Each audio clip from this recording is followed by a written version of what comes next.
Hello বন্ধুরা, তোমরা সবাই কেমন আছো?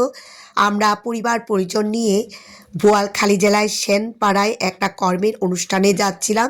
তো যাওয়ার পথে যে অসাধারণ দৃশ্যগুলো চোখে পড়েছে সেটা তোমাদের সাথে শেয়ার করছি।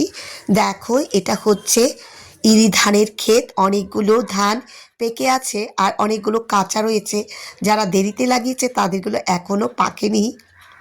আর গ্রামের অসাধারণ সৌন্দর্য, সজীব নিঃশ্বাসের জন্য আমাদের একবার হলে গ্রামে যাওয়া দরকার প্রতি মাসে। আর দেখো, কৃষক ভাই ধান তুলে নিয়ে যাচ্ছে বাড়িতে। এর মধ্যে আমরা কর্মের অনুষ্ঠানে পৌঁছে গেলাম। দেখো, দুজনেই গীতা পাঠ করছে। আসলে এই ভদ্রলোকের মৃত্যু আমাদের খুবই শোকাহত করেছে। হঠাৎ করে মৃত্যু হয়েছে। ওনার দুটো মেয়ে, তাই ওনার বই সব কাজ করছিল। অনেক আত্মীয় স্বজন এসেছে। দেখো, এটা ওদের দুর্গা মন্দির। আর দেখো, ওদের গ্রামের বাড়িটা মাটির তৈরি, কি সুন্দর সিঁড়ি দেওয়া। সিঁড়িগুলো একটু উঁচু, উঠতে কষ্ট হচ্ছে, তারপরেও গ্রামের এই ঘরগুলো, মাটির ঘরগুলো সহজে দেখা যায় না। এখন সবাই দালান কোঠায় থাকতে পছন্দ করে, তাই মাটির ঘরগুলো ভেঙে সব দালান কোটা করে ফেলছে। দেখো, এই বাড়ির সৌন্দর্য হচ্ছে দুই দিকে সিঁড়ি আছে, মাটির সিঁড়ি।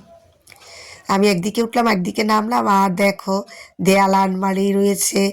আর এটা বারান্দা, মাটির বারান্দা। হাঁটছিলাম, অনেক ভালো লাগছিল। আর চারপাশে গাছগাছালিতে ভরপুর। দেখো, একটা পুকুরও রয়েছে। আর দেখো, এটা ওদের শিব মন্দির। এখানে একটা শিবলিঙ্গ আর একটা নন্দীর মূর্তি রয়েছে।